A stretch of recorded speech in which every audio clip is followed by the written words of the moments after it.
vous chantez normalement les actions de Dieu. Donc Dieu va dévoiler le fond du cœur de tout un chacun. Par conséquent, si vous examinez très bien, chanter ne nous donne absolument rien en provenance de Dieu. Mais chanter dévoile ce que nous sommes devant Dieu.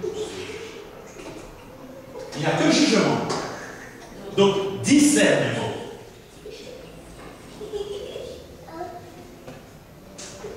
Maintenant, regardons ce que produit comme joie l'annonce de la parole de Dieu. Prenons Actes des Apôtres, chapitre 13, juste à la fin.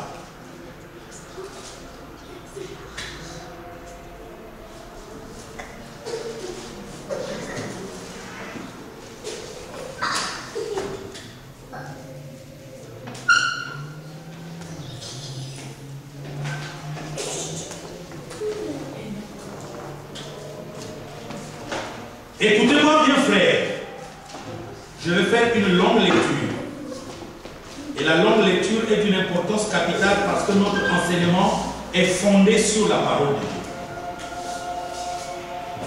Dieu. De Perge, c'est le verset 14, Actes des Apôtres, chapitre 13, le verset 14. De Perge, ils poursuivirent leur route et arrivèrent en Antioche de Pisidie. Étant entrés dans la synagogue le jour du sabbat, ils s'assirent, où ils siégèrent, n'est-ce pas? Hein? Ils s'assirent, où ils siégèrent.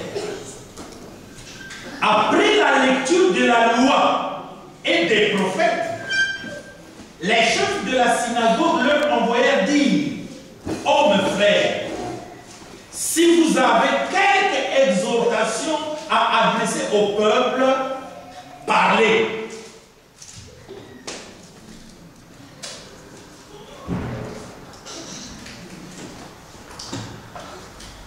Amen.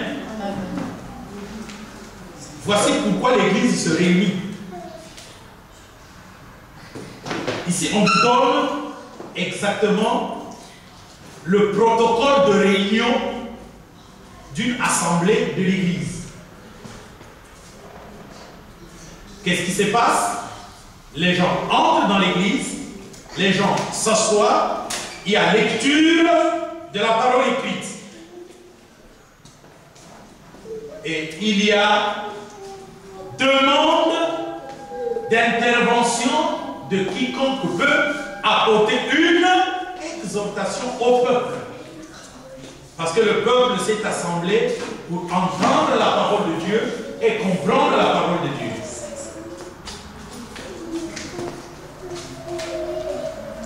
Amen. Amen. Paul se leva et, ayant fait signe de la main, il dit, donc il était assis quelque part, ne pensez pas qu'il était assis là. C'était pas sa synagogue. Donc là, il y avait le chef de la synagogue.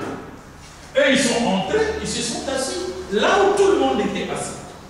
Et puis la disposition, c'est pas cette disposition-là que nous avons. Eux, ils avaient n'importe quelle disposition. Ils pouvaient être là. Là, il y a des gens. Là, il y a des gens. Et là aussi, il y a des gens. La disposition n'a rien à voir. Et quand les gens entrent, ils s'assoient comme tout le monde. Et on dit, qui peut apporter une exhortation? On n'a pas besoin de se présenter là. Donc la disposition là n'est pas doctrinale. Ce n'est pas une obligation. Paul était là, assis quelque part, il se lève. Parce que les gens veulent entendre quoi? Ce qu'il va dire. Et c'est ça qui compte. Maintenant, nous sommes dans le verset 17. Suivez une prédication de l'apôtre Paul. Amen. Hommes israélites, et vous qui craignez Dieu, écoutez. Il s'est levé, il leur a fait signe. On ne sait pas quel signe il a fait. Mais en tout cas, quand il s'est levé et qu'il a fait signe, le peuple s'est tu. Le peuple s'est mis calme.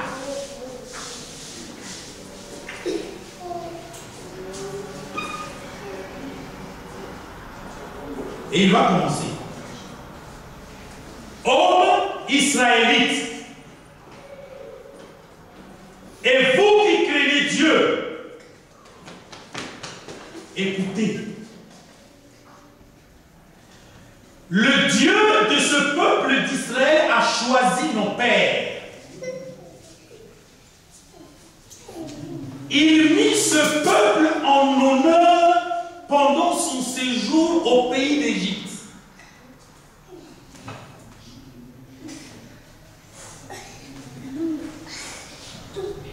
C'est pas ce que dit Paul.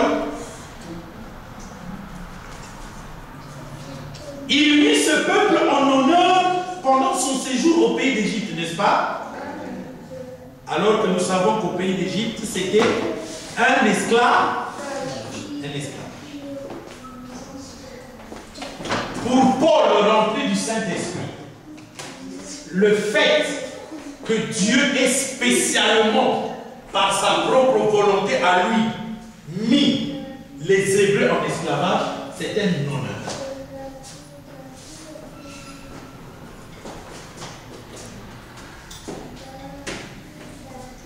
Ah!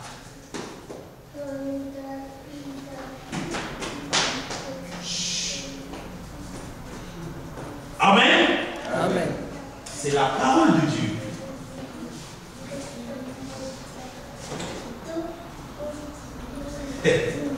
Ça veut dire quoi? Maintenant, écoutez-moi, je vais vous dire quelque chose.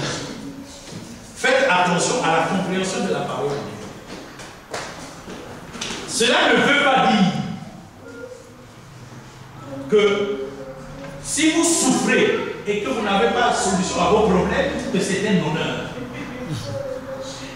Ah oui. Ne comprenez pas mal ça. Il y a un peuple que Dieu a fait souffrir ici-bas pendant 400 ans en Égypte. Et lisez bien comment les gens ont réagi à la souffrance. Et vous allez savoir qu'il y a des gens qui fuyaient même cette souffrance. Mais pour nous aujourd'hui, si nous comprenons les voies de Dieu, on dit que ce peuple a été mis en honneur. Pourquoi? Eh bien parce que si eux n'avaient pas souffert, nous ne serions pas éclairés. Et donc ça veut dire que si dans un moment de souffrance, tes prières à Dieu ne sont pas encore exaucées, cela ne doit pas te faire paniquer ou te pousser à décrire la voix de Dieu, à dire que Dieu n'est pas bon. Parce que si tu réfléchis très bien, il est en train de te préparer pour quelque chose de meilleur. Ça veut dire que tu lui appartiens en propre. Que tu n'es pas n'importe qui. Mais que pour te travailler et que tu atteignes la perfection, il est obligé de te faire souffrir ces choses-là que tu souffres. Mais non, si tu es un homme qui souffre et qui ne prie pas avec insistance le Seigneur pour qu'il te délivre, tu n'es pas dans ce cas-là. Prenons le cas d'un homme comme Paul. Dieu avait mis sur lui une écharpe. Et la Bible dit un ange de Satan pour l'empêcher de s'enorgueillir à cause de l'excellence des révélations divines qu'il avait reçues de la part de Dieu. Dieu a mis en lui quoi? Vous avez du mal à le dire? Dieu a mis en lui quoi? Un ange de Satan. Voilà. Qui l'a mis? Dieu. Hein? Dieu. Qui? Dieu. Dieu. D'accord. Dieu a pris quoi? Pour le mettre en Paul. Quoi? Un ange de Satan. Est-ce que c'est écrit? Oui, c'est écrit. Dans quel texte?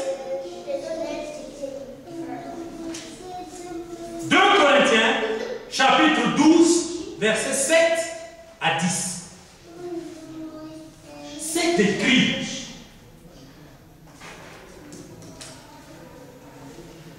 On parle de quoi? D'une écharpe. Les faux pasteurs disent que c'était une bosse. Non.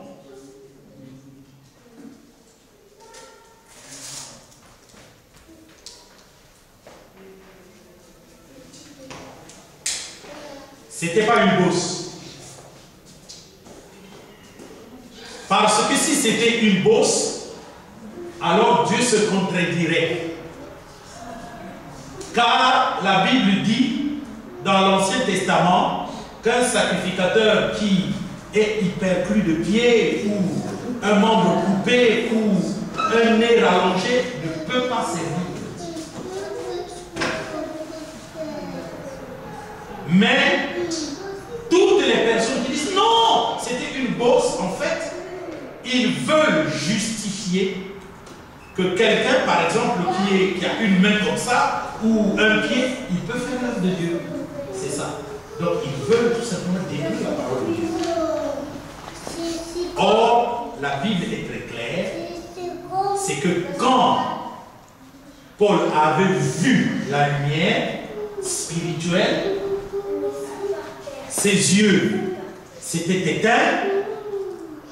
Dieu a envoyé le disciple Ananias prier pour lui afin qu'il recouvre la vue. Mais dans les yeux, il n'y avait pas la totale guérison. Et la maladie par laquelle pour écrire, il faut écrire avec des grosses lettres, cette maladie-là était toujours là. Mais la vue, il l'avait recouvert. Il pouvait voir. Mais pour écrire, il faut écrire avec des grosses lettres. Voilà l'ange de Satan. Et cet ange-là avait été mis où? Où? Dans les yeux, les deux. La Bible dit qu'il a prié combien de fois le Seigneur pour qu'il puisse l'ôter? Il a prié 3. D'accord? 3 fois. Maintenant, suivez-moi attentivement. Quelle a été la réponse que le Seigneur lui a donnée? Il lui a dit, ma grâce te suffit. Car quand tu es faible, alors tu es puissant. Ma puissance se manifeste dans la faiblesse. Est-ce que vous êtes en train de comprendre? C'est très important.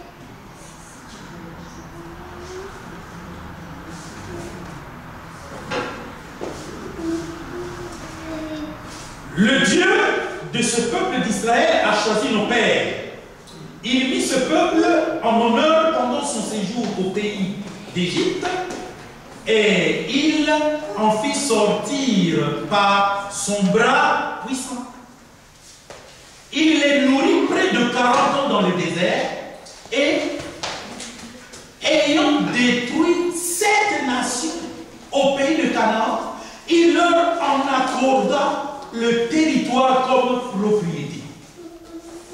Après cela, durant 450 ans environ, il leur donna des juges jusqu'au prophète Samuel. Ils demandèrent alors un roi et Dieu le leur donna.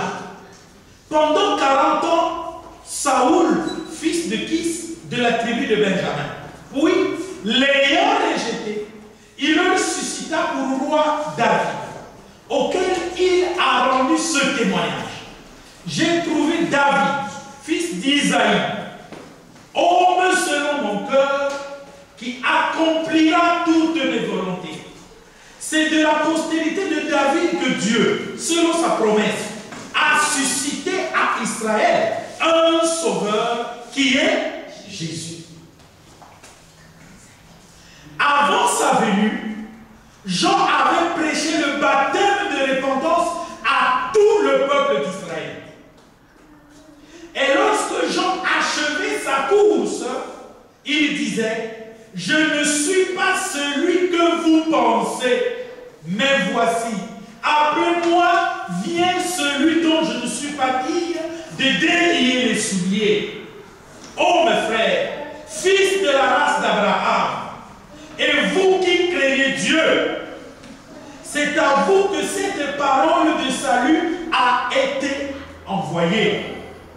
Car les habitants de Jérusalem et leurs chefs ont méconnu Jésus. Et en le condamnant, ils ont accompli les paroles des prophètes qui se lisent chaque sabbat. Quoiqu'il n'ait trouvé en lui rien qui soit digne de mort, ils ont demandé à Pilate de le faire mourir. Et après qu'ils eurent accompli tout ce qui est écrit de lui, ils le descendirent de la croix et le déposèrent dans un sépulcre.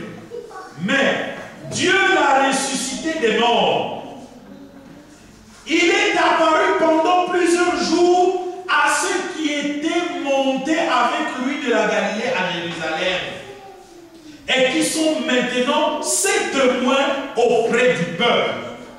Et nous vous annonçons cette bonne nouvelle que la promesse faite à nos pères, Dieu l'a accomplie pour nous, leurs enfants, en ressuscitant Jésus, selon ce qui est écrit dans le psaume 2e, tu es mon fils, je t'ai engendré aujourd'hui. Le psaume 2e, c'est quel psaume? Le psaume 2, ok. Qu'il l'ait ressuscité des morts, de telle sorte qu'il ne retrouvera pas, qu'il ne retournera pas à la corruption. C'est ce qu'il a déclaré en disant: je vous donnerai les grâces saintes promises à David. Ces grâces qui sont assurées.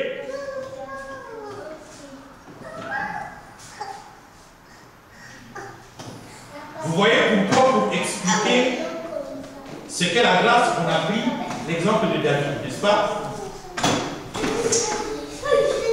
C'est écrit. On ne prend pas les exemples n'importe comment. C'est là où on a appuyé ça. En disant, je vous donnerai les grâces saintes promises à qui? À David. Ces grâces qui sont assurées.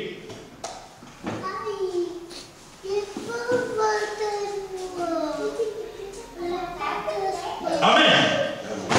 C'est pourquoi il dit encore ailleurs: tu ne permettras pas que ton sein voie la corruption.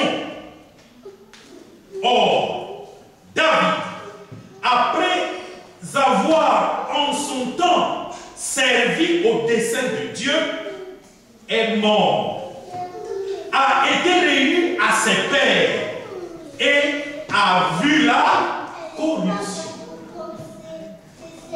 Mais celui que Dieu a ressuscité n'a pas vu la corruption.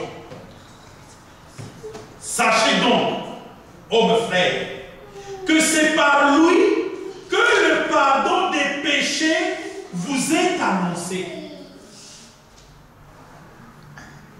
Et que quiconque croit est justifié par lui de toutes les choses dont vous ne pouviez être justifié par la loi de Moïse.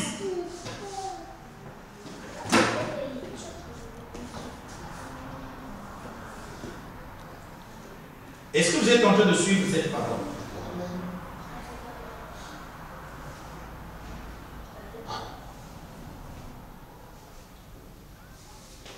Je vais vous poser une question. Quelles sont les grâces saintes promises à David que nous avons reçues?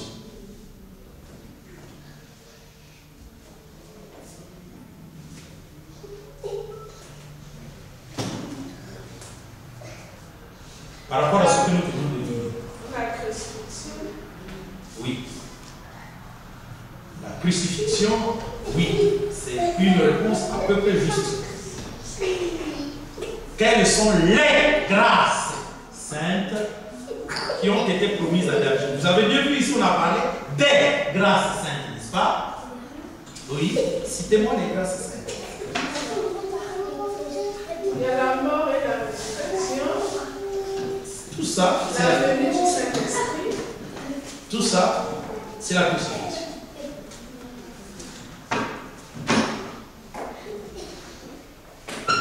Vous cherchez ça où?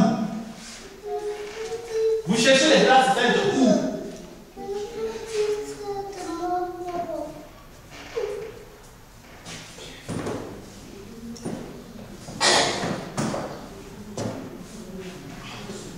Frère, tu cherches ça où?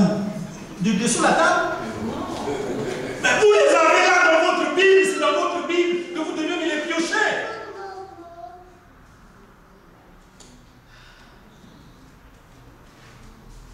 Vous êtes encore comme les brebis des autres églises. Quand on pose une question, ils sont en train de chercher. Mais ça est là, je suis en train de parler de là. La seule a dit la crucifixion, j'ai dit oui. Mais ce n'est pas ça la vraie réponse. Parce que la vraie réponse est là. La crucifixion signifie quoi? Les grâces saintes. La crucifixion, c'est la grâce par excellence. Quand on dit la grâce par excellence, c'est que c'est la somme des grâces. Parlez-moi des grâces telles que Paul vient de nous les expliquer. Qu'est-ce qui nous sauve?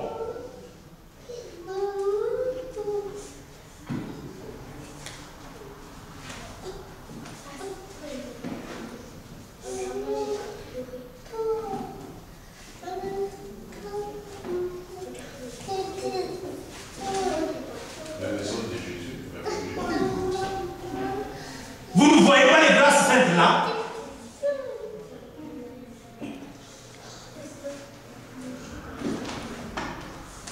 En disant, je vous donnerai les grâces saintes promises à David. Et ces grâces qui sont assurées. Vous remarquez que les grâces sont au pluriel. La bien-aimée a dit la crucifixion. J'ai dit oui, parce que la crucifixion, c'est la grâce par excellence. Cette grâce-là peut être explicitée, elle peut être détaillée. Détaillez-moi ce que la crucifixion nous a donné. Ce qui nous sauve, c'est quoi que la crucifixion nous a donné? On appelle cela les grâces saintes. Montrez-moi par ce que je viens de lire les grâces saintes en question. Là où nous sommes en train de lire. Dites-moi, voici les grâces saintes, c'est ceci. Lisez-le là, dans la parole.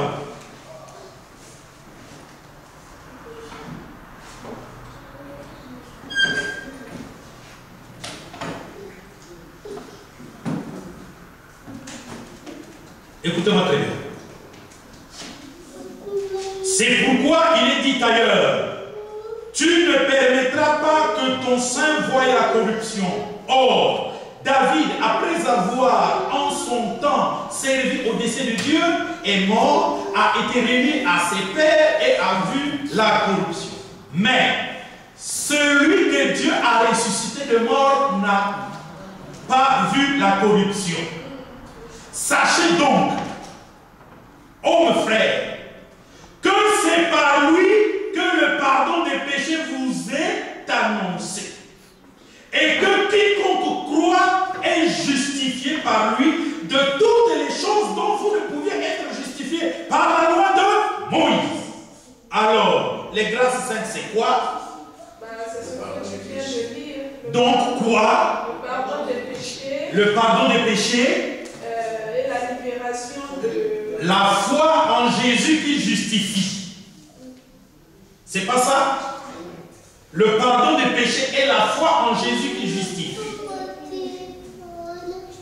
Est-ce que nous sommes d'accord?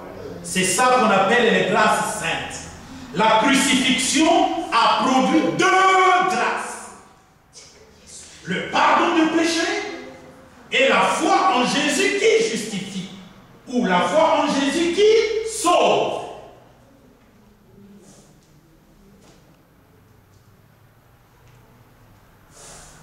Nous sommes d'accord. Bien-aimés, est-ce que nous sommes d'accord sur ce point? Ah, c'est très important. Pour être digne de monter à la table du Seigneur, qu'est-ce que nous devons faire?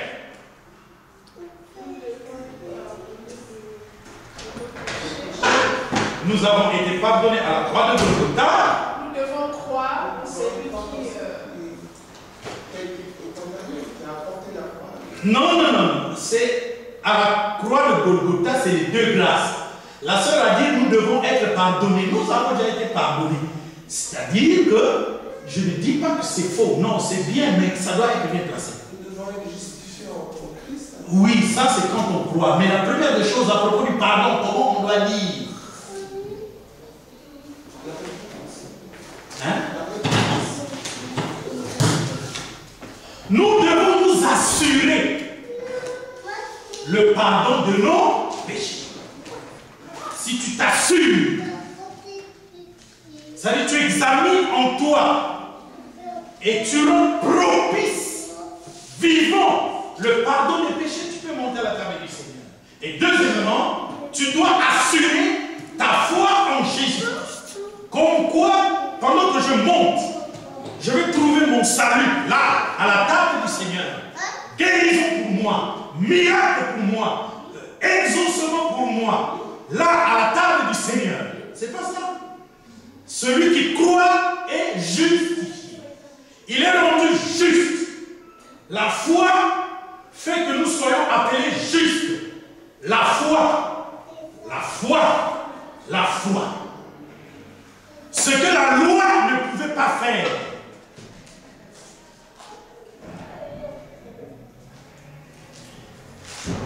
Au niveau où nous en sommes, je veux tout simplement que vous braquez vos regards sur Actes chapitre 13, 38 à 39.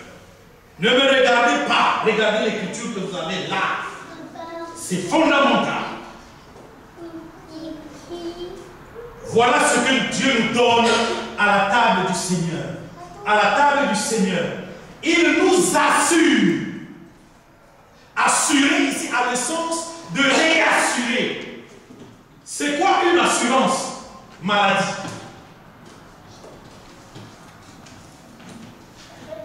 C'est quoi une assurance maladie?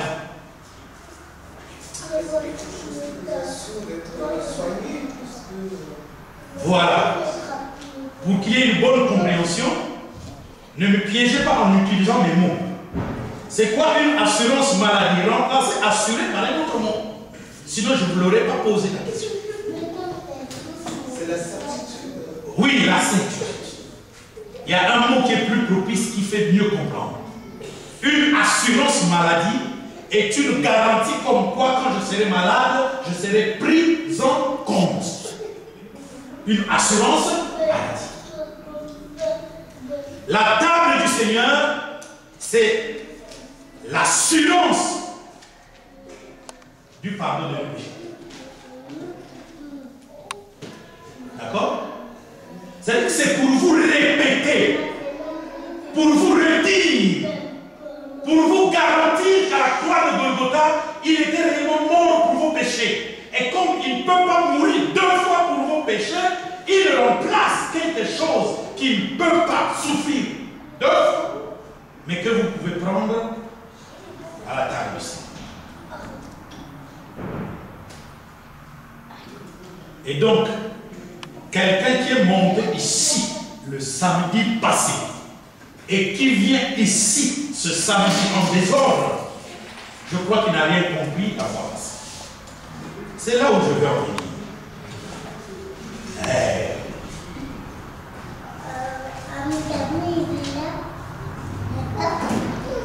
C'est là où je veux en venir.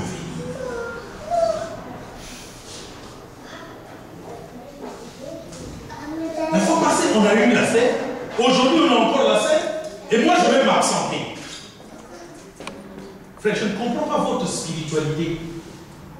Au lieu de grandir dans le Seigneur, d'aller au fur et à mesure de l'avant, vous partez à l'avant et vous reculez encore. Vous partez et vous reculez. Mais, bien aimé, vous devez bien vous poser des questions. Avant de monter à la table du Seigneur, on vous dit de vous confesser. Il me semble que vous ne vous confessez pas. Ou vous ne savez pas.